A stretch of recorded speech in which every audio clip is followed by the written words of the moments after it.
Oh, I didn't want to minimize. I wanted to do something else. Yep, hurry. Okay. So, Tom and Daisy leave, and this is part 12, and it's called What Gatsby Wants. I stayed late that night. Gatsby asked me to wait until he was free, and I lingered in the garden until the inevitable swimming party had run up, chilled and exalted from the black beach until the lights were extinguished in the guest rooms overhead.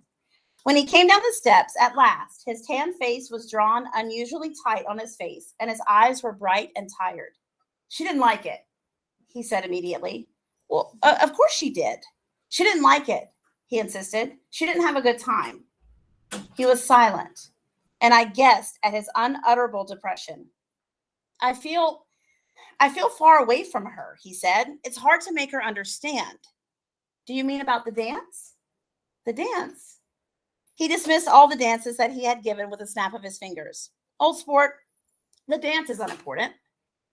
He wanted nothing less of Daisy than that she should go to Tom and say, I never loved you. After she had obliterated 4 years with that sentence, they could decide upon the more practical measures to be taken. One of them was that after she was free, they were to go back to Louisville and be married from her house, just as if it were 5 years ago. So this is what Gatsby wants. And if you notice in my book, that whole part that I just read about what Gatsby wants is highlighted. So it's probably pretty important. He wants Daisy to go to Tom and say, I never loved you. Then when they got divorced, and, because saying I never loved you, it takes away that 4 years.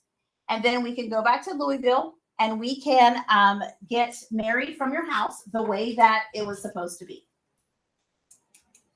What is a tangible thing that is that is never going to let the last 4 years be obliterated?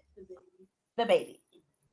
Okay, you can pretend all day long, that you didn't have this relationship with this person, but if you created something from it, there's going to be a reminder there. Okay. Do y'all think, this is just your opinion, do you think that there was a time that she did love Tom? Yeah.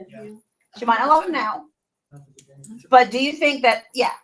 So, yeah. Even after the scandal, after he first cheated, I feel like she probably still loved him, but as time went on, she sees what he kept doing, it just started to fade away. After so many chances, and yeah. So now tell me something. Can she truthfully say to Tom, I never loved you? No, she can say, I don't love you anymore. Does it sound like a deal breaker to Gatsby?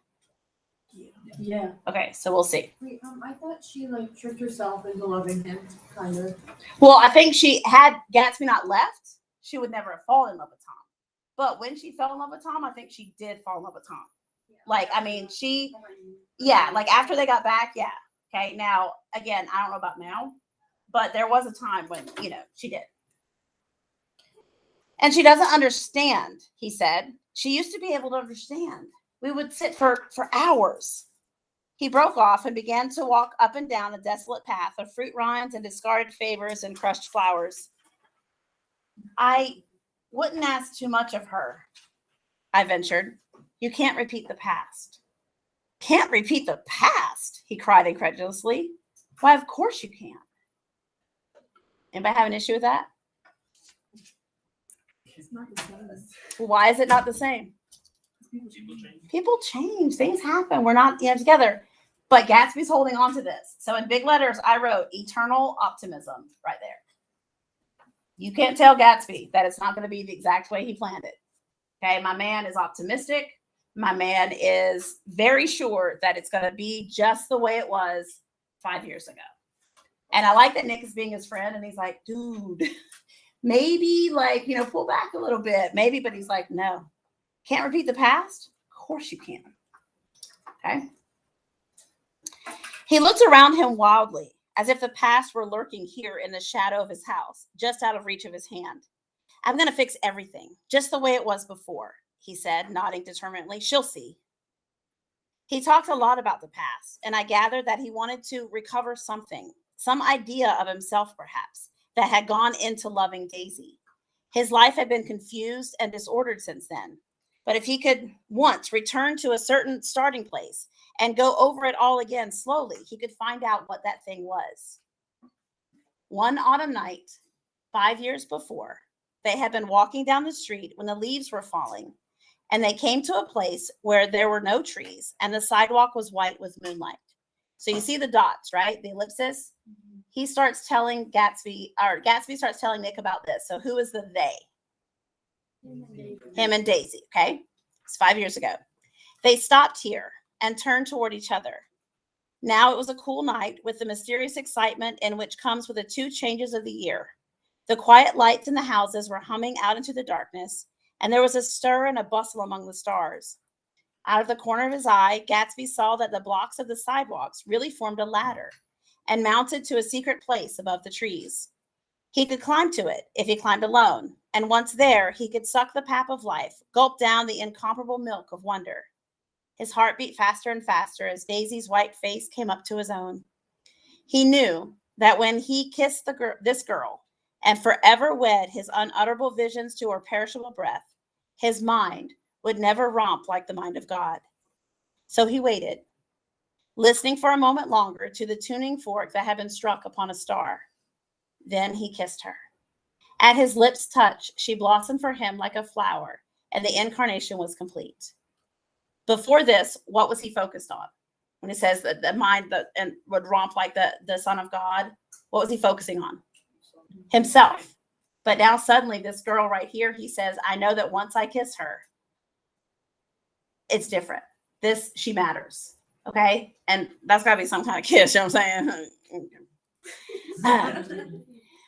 Through all, he said, even through this appalling sentimentality, because y'all, that is so sappy, right? If you ever heard somebody talk like that and talk about the first kiss, like, walking in the tuning fork of the stars and the Milky One. No, it's like, you kiss her? Yeah, I kissed her. Cool. Okay. Anyway, so even through his appalling sentimentality, I was reminded of something, an elusive rhythm, a fragment of lost words that I had heard somewhere a long time ago.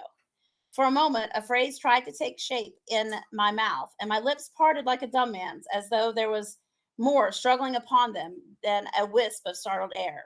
But they made no sound, and what I had almost remembered was uncommunicable forever. And that's the end of part 12. I feel like we need to clap for some Come on, reason. Miss. I know, but I'm not going. All right, so let me stop this recording. You do not have questions on this, but you do have questions that